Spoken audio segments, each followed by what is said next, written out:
د لوی خدای په نامه سلامونه. د اوروج څیړنیزې او خپرندویي ادارې لخوا د مال خبري څانګې ته ښه راغلاست.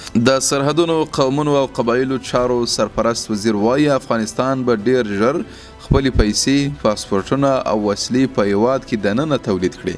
نورالله نوري دغه څرګندونې د پکتیا ولایت په مرکز ګردیر ښار کې په سویل ختیځ زون کې د ملي یووالي تامین او د اسلامي نظام د پیاوړتیا تر سرلیک لاندې په جوړه سوې غونډه کې وکړې.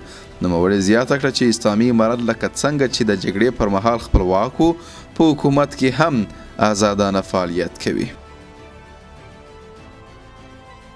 د روژې مبارکې میاشتې له پیل سره سم د هرات د امر بالمعروف و نهی عن المنکر مشر شیخ عزیز الرحمن الماجر وایي چې د روژې یو مهمه فلسفه له محرومو کسانو سره مرسته او لاسنیوی دی.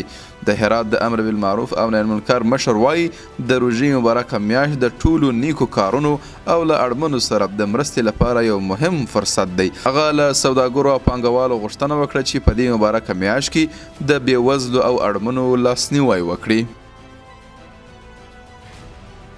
د هرات والی شیخ نور احمد اسلام جار وایي په دې وروستیو کې په ګذره، انجیل او د ښار په مرکز کې یو شمېر جنایتکارې ډلې په بشپړه توګه له منځه تللي او د سړي تښتونو، قتلونو او غلاو هغه تکراري لړۍ چې په تېر حکومت کې موجود وه اوس په هرات کې له منځه تللې ده او له 2 کلونو راهیسې د تښتونې کومه بریالي پیښه نه ده ثبت شوې.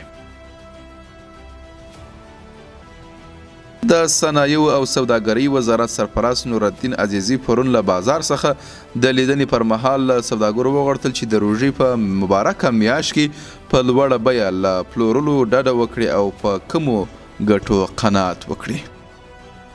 له ملتیا مو مننه.